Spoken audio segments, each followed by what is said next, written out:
میں نے ہمت کی اور بھائی کے کمرے میں جانے لگی، لیکن دل میں بہت ڈری ہوئی تھی۔ نہ جانے بھائی کا کیا رد عمل ہوگا۔ خیر، میں ڈرتے ڈرتے بھائی کے دروازے تک پہنچ گئی تو دروازہ لاک نہیں تھا۔ میں دروازہ کھول کر سیدھا اندر چلی گئی۔ بھائی کو دیکھتے ہی میں شرم سے پانی پانی ہو گئی، کیونکہ بھائی تو خالی انڈر ویئر پہنے سویا ہوا تھا، اور میں جا کر آرام سے بھائی کے پاس بیٹھ گئی۔ بھائی نیند میں تھا، اسے پتہ نہیں تھا کہ میں کمرے میں آ گئی ہوں۔ میں بھائی کے بالوں میں آرام آرام سے انگلیاں پھیرنے لگی۔ بھائی کے بال بہت پیارے تھے اور مجھے بہت اچھا لگ رہا تھا۔ میں خوب انجوائے کر رہی تھی، کیونکہ بھائی تو نیند میں تھا۔ تقریباً بہت ہی ٹائم بھائی کو چھیڑتی رہی، کبھی بھائی کے بالوں کو ہاتھ لگاتی، کبھی بھائی کے گالوں پر ہاتھ پھیرتی، کبھی اس کے ہاتھوں کو دباتی، لیکن بھائی اٹھنے کا نام ہی نہیں لے رہا تھا۔ ایسا لگ رہا تھا جیسے نشہ پی کر سو گیا ہو، ابھی تک نہیں اٹھ رہا۔ میں اتنا تنگ کر رہی تھی، لیکن وہ تو سویا ہی رہا۔ میں نے سوچا اب بیٹھنے سے کوئی فائدہ نہیں۔ میں نے بھائی کے ہاتھ کو پکڑ کر ہلایا تو وہ اٹھا اور مجھ سے پوچھنے لگا، شیزا باجی، سب خیریت تو ہے نا؟ اس ٹائم کیا ہوا، میرے کمرے میں آئی ہو؟ میں نے کہا، بھائی کچھ نہیں، بس نیند نہیں آ رہی تھی، اس لیے سوچا کہ بھائی کے پاس چلی جاتی ہوں، تھوڑا ٹائم اچھا گزر جائے گا۔ تو بھائی کہنے لگا، ہاں شیزا باجی، اچھا کیا، مجھے تو ویسے بھی نیند آئی ہوئی تھی، پتہ نہیں تو کب آئی۔ پھر میں بھائی کے قریب ہو کر بیٹھ گئی اور بھائی سے پوچھنے لگی کہ بھائی ایک بات پوچھوں، سچ بتاؤ گے؟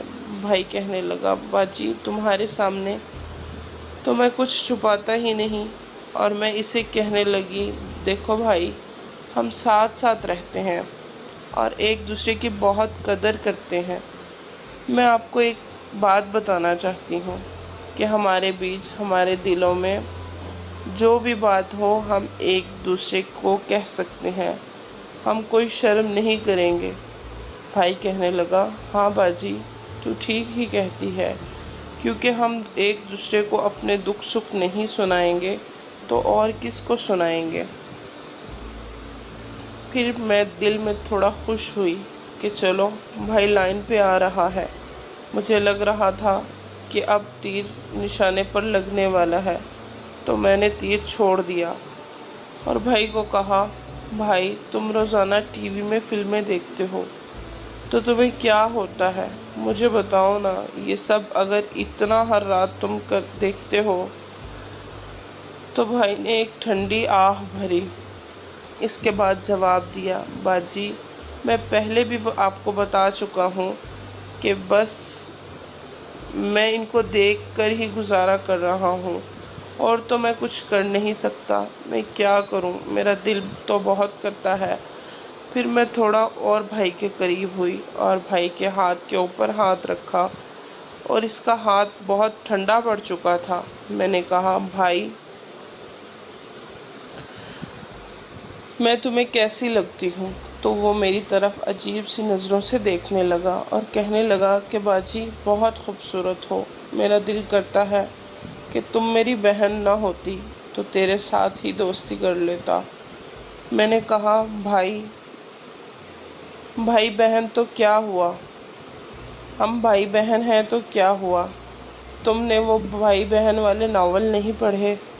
ان میں بھی تو یہ سب ہوتا ہے۔